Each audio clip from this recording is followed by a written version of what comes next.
One question we get asked all the time is, can I wear my newborn in your clip carriers? The answer is yes, but let's show you how to do it safely. Now, our minimum weight requirements is 3.2 kilos, and we want to make sure that your baby is nice and healthy. So if you have any health concerns, make sure you're getting checked out by your pediatrician before you begin to wear. Now, next up is our seat size. We have an adjustable seat size here on the inside panel of your carrier. We need to slide that across and cinch it in to the smallest setting. So this is really simple. Just pop your buttons open here, slide that across and cinch it in and clip it up. Okay, so this is going to allow little newborns to have their legs outside of the carrier. We always recommend legs out in all of our carrier styles. Next up is your waistband placement. We want this nice and high, so right underneath your bust is perfect. We want this high because little newborns need to be at a kissable level and nice and high throughout your wear, so you can read all their cues, feel their heartbeat, feel their breathing, and keep an eye on them at all times, completely in view, nice and high. So you can see that panel height once again right under my bust, and baby's going to sit there nice and safe. Okay, now for the most important part when we're talking about newborn wear with a clip carrier. We need to make sure that we are placing baby out into the seat panel correctly. Now, we're not going to be lowering our baby down straight onto the waistband here and lifting up this panel, this back panel section here. This is actually your seat section. If we do this, you can see here it's too high for your baby and there's no seat that's being achieved. So what we want you to do is we want you to place your baby's bottom out into the seat panel here.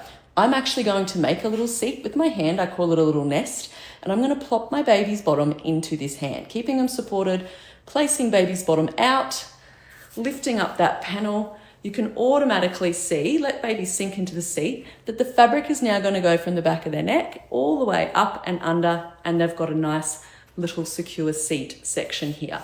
So placing baby further out into that panel is going to lower the fabric height here also, so it's safe for little newborns.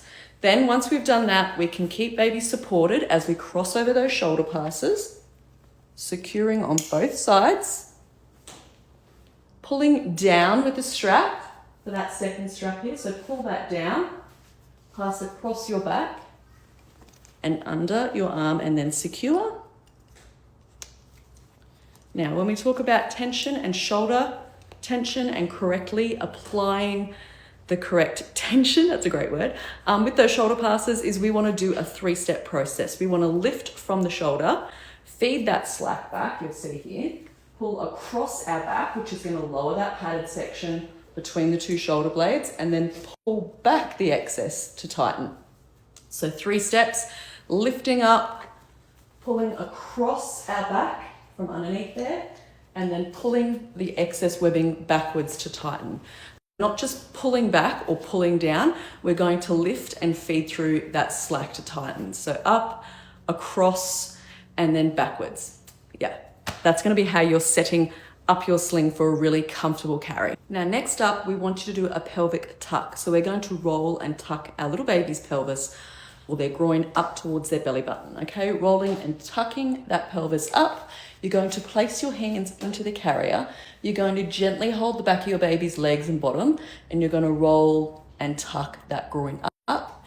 This will naturally encourage your baby to bend their knees up, and they will also, when they do that, this little demo doll's not so fantastic, they are going to drop and sink their bottom a little bit lower. So your baby's knees will be up higher than their bottom. So bent knees higher than that dropped bottom. Okay, so making sure we're rolling and tucking just to finish off a nice deep squat and have that M position fully achieved in the carrier there. Then of course we're going to go over our TICS guidelines. Tight, your carrier is nice and firm, waistband's nice and high, shoulder passes have been correctly tightened. Eye is in view at all times. So we want to make sure that our baby is in view at all times. So that panel height there has been achieved with that seat placement.